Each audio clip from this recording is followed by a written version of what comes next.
Most days, you end up doing other people's work. Emails, meetings, favors, and last-minute asks quietly devour the hours you promised yourself, and before you know it, the project you actually care about feels like a guilty hobby. When something breaks, priorities become painfully obvious. A layoff, a newborn, or a burnout scare strips away polite options and leaves you with two raw questions: what matters most, and what can actually keep you going? So you have to choose where to put your time. That pressure is brutal, but it also creates clarity. Cutting half his meetings gave my friend the uninterrupted mornings he needed to finish a book in 6 months. Losing her corporate safety net pushed another person to sell one marketable skill and double their income within a year. Limits force real decisions, and real decisions change outcomes. You'll see clear signs that life is forcing focus and simple, practical ways to respond. In the next few minutes, concrete examples and cause and effect moves will show you how to recognize the moment, decide what deserves your attention, and actually make progress instead of pretending you can do it all. The moment that exposes your limits. A sudden silence after a question in a meeting does more than hang awkwardly in the air. It points straight at what you can't do. 1 minute you're part of the conversation, the next everyone waits for an answer you don't have. You fumble for words, your mind dives for specifics and comes up empty, and the pause makes a clean line between competence and its edge. That blank moment is concrete evidence, no opinion, just proof that preparation, knowledge, or confidence stops short of the expectation. A runner slows to a walk and the cheers turn into worried faces. Fuel runs out in the body the same way answers run out in the mind. Both are physical limits showing up when pressure rises. Endurance athletes call it hitting the wall, and it usually follows poor fueling, pacing mistakes, or simply pushing beyond recent training. When muscles seize and steps shorten, it's not a moral failure. It's information. You trained for a distance you hadn't actually prepared for, so your body responded honestly. You sit across from someone you love and a simple question about the future makes your chest tighten. Silence there exposes emotional constraints, fear of vulnerability, unresolved priorities, or a mismatch in values. One partner asks about kids or moving cities and the other looks away. That look is data. It signals whether attachment styles, past hurts, or unmet needs are shaping decisions more than clear choice does. On stage, under investor lights, a founder stumbles over metrics and the room shifts. That stumble reveals whether the product actually solves a problem that enough people will pay to fix, or whether the team lacks the experience to scale. Investors press because they want to see realistic limits as much as potential. An inability to explain retention, CAC, or unit economics is a precise kind of exposure. The takeaway is practical. When questions uncover holes, those holes are the work to do next. After the exposure comes a reflexive inward turn. Shame sometimes shows up first, and it wants to hide the evidence. Other times people get quiet and start mapping what failed, noting the skill gaps or mismatches. That is the moment self-focus becomes unavoidable, because the limit is visible and the only way forward is to attend to it. Some respond by adjusting expectations, seeking help, or changing the plan. Others withdraw. Either way, the raw clarity of that moment forces a decision about what to fix, accept, or leave behind. How loss and friction strip away illusions. People notice what they relied on only after it's gone. A friend who showed up to every party but not when roommates needed help. A job that paid the bills but never let you breathe.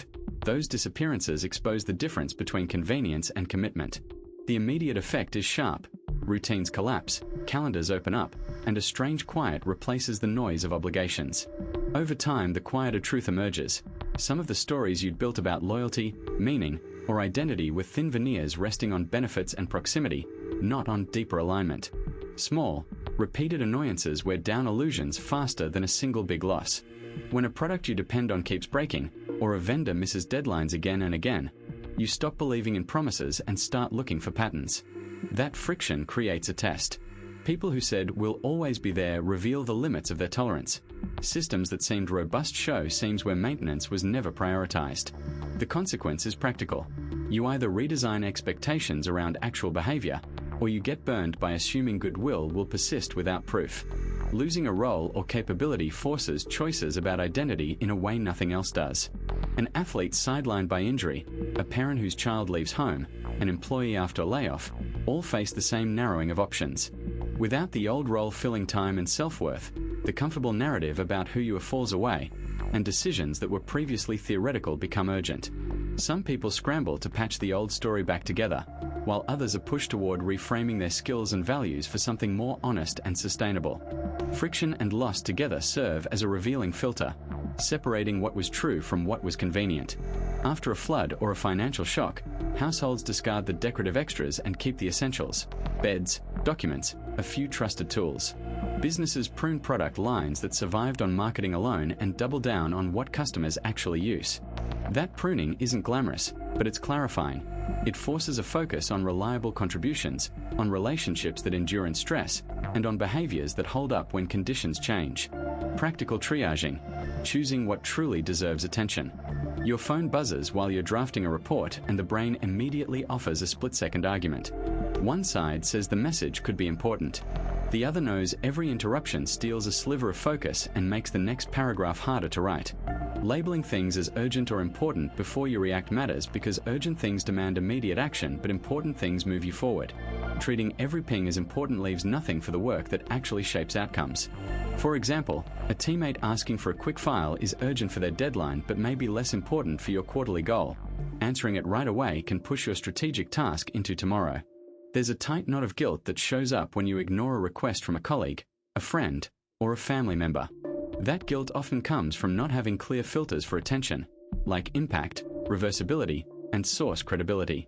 A child with a fever needs immediate attention because the impact is high and the situation isn't reversible by email. A coworker's casual proofreading request can usually be delegated or scheduled because the impact is lower and the change can wait. Picking criteria ahead of time: who benefits, how permanent the consequences are, and whether someone else can handle it, turns guilt into a decision framework. Your calendar looks like a meeting of small emergencies, and the consequence is constant context switching. People who treat the calendar as a decision filter use time blocks, batching, and quick decision rules to stop the churn. When an email lands, the practical options are clear: delete if it's irrelevant, reply quickly if it's a small action, schedule it into a focus slot if it needs thought, or assign it to someone else if they're better placed. For instance, reserving 2 focus blocks in the morning for deep work and a single block after lunch for messages preserves stretches of concentration and reduces the mental cost of jumping between tasks. The fear of missing out makes every new opportunity scream for attention, and that noise thins your bandwidth. People who protect what matters build a small portfolio of priorities, 2 or 3 things that absorb most of their discretionary attention, and treat everything else as lower tier unless it passes a simple alignment test. If you're writing a book, for example, sudden editing offers that don't move the manuscript forward get parked. Workshop invitations that expose you to useful editors get fast-tracked. Leaving a small reserve in your schedule for genuine opportunities prevents rigidity, and it creates a clearer cause and effect. Fewer distractions mean deeper work, and deeper work produces results that make the occasional trade-off worth it. The real costs of distraction and deferred decisions. Your phone lights up in the middle of a paragraph and the thread of thought breaks. That break takes more than the second it stole, because coming back means rereading, rebuilding context, and often rewriting entire sentences. The practical result is slower work and more mistakes. For example, people who stop drafting a proposal to answer emails often end up sending a version that misses the narrative thread, which then requires follow-up edits and clarification emails that multiply the time cost. A knot of small postponements piles into real stress. Putting off a decision about a team role because it feels uncomfortable doesn't keep the anxiety away. It seeds it into every meeting and inbox until the whole group operates under uncertainty. That uncertainty causes extra conversations, duplicated effort, and friction between people who need clear expectations to do their jobs well. In one office scenario, delaying a simple reassignment led to 2 people doing overlapping work for weeks before someone finally clarified ownership, wasting hours that could have advanced other projects. Short delays become bigger expenses. When hiring is deferred, existing staff take on extra tasks and either burn out or slow down other deliverables, and teams end up paying for temporary contractors or costly overtime to patch the gap. The chain is direct. Hold off on solving a capacity problem and you increase payroll costs or miss business opportunities because deadlines slip.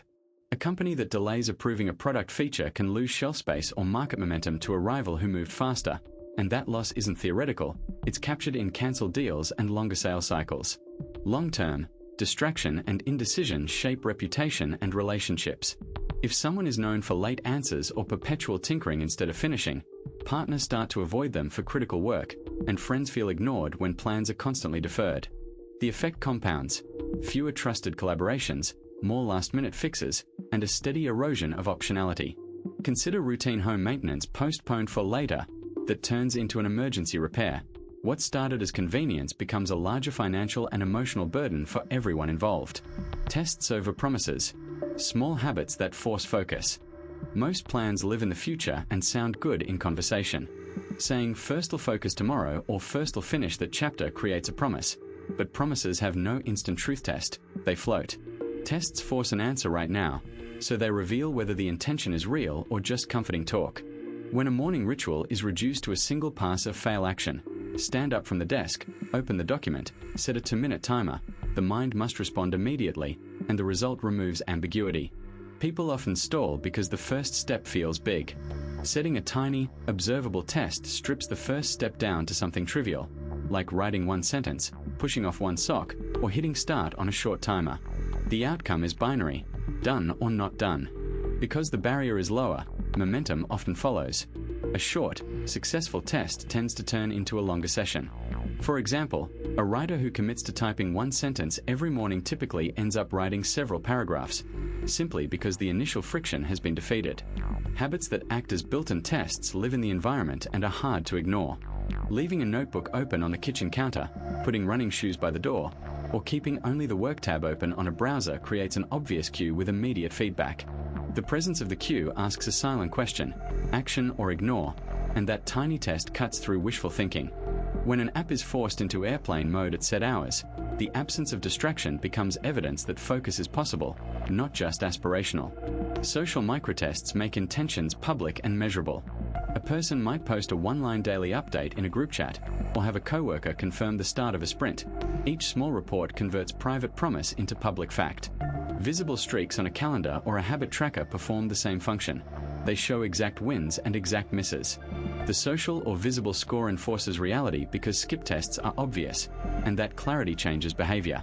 Designing the test is about clarity, simplicity, and immediate feedback.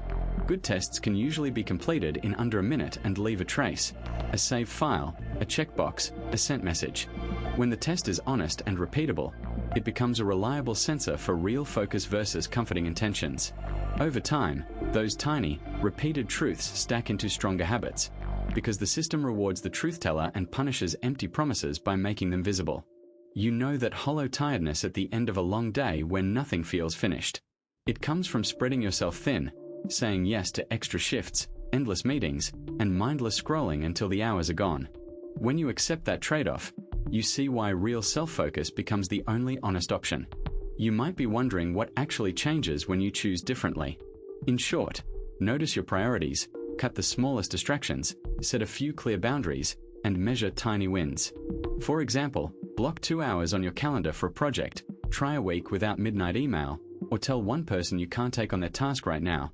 Those moves create time and mental space. It's frustrating when progress is slow. Small experiments work better than epic overhauls.